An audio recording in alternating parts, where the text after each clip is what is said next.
the way in which the executive had to make a judgment of solemn decision because of the intervention of the MP, there was only, this council has only got, of that 1.5 million, 750,000 in the bank. So although we have approved all the schemes on those lists, we've only given financial approval to the ones that scored the highest, and we've had to draw a line at that point. Now, if the MP writes to ministers and says, oh, well, you know, Pendle Council hasn't done what they should have done, and he gets the £750,000 that we're owed held up, then clearly this council cannot go ahead with those projects at risk.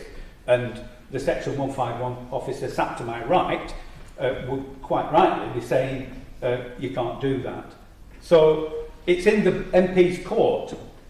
If you want to stop 30 odd projects going ahead in Pendle, and one of them is Kevin in Fulridge, one scheme in Fulridge is approved, which I think is the play area, and the other one is below the line, which is to repair the roof of the village hall.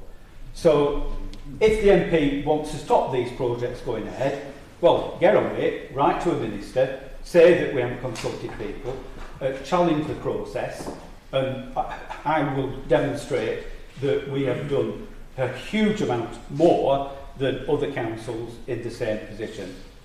And the other councils, I'm not criticising Burnley, because Burnley took the view, well, we've only got a year and a half to spend this money, we need to crack on with it. The MP, our MP says, oh no, hang on a minute, you know, just take your time, lads. Well, no, I'm sorry, we do need to get on with these projects.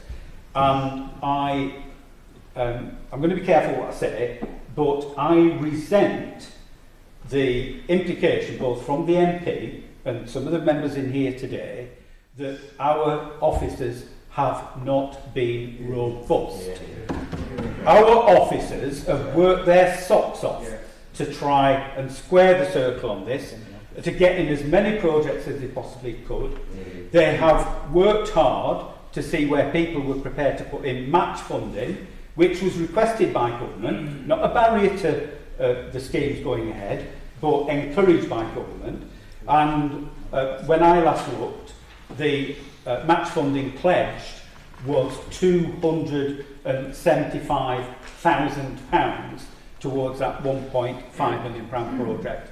So a total investment of £1.775 million.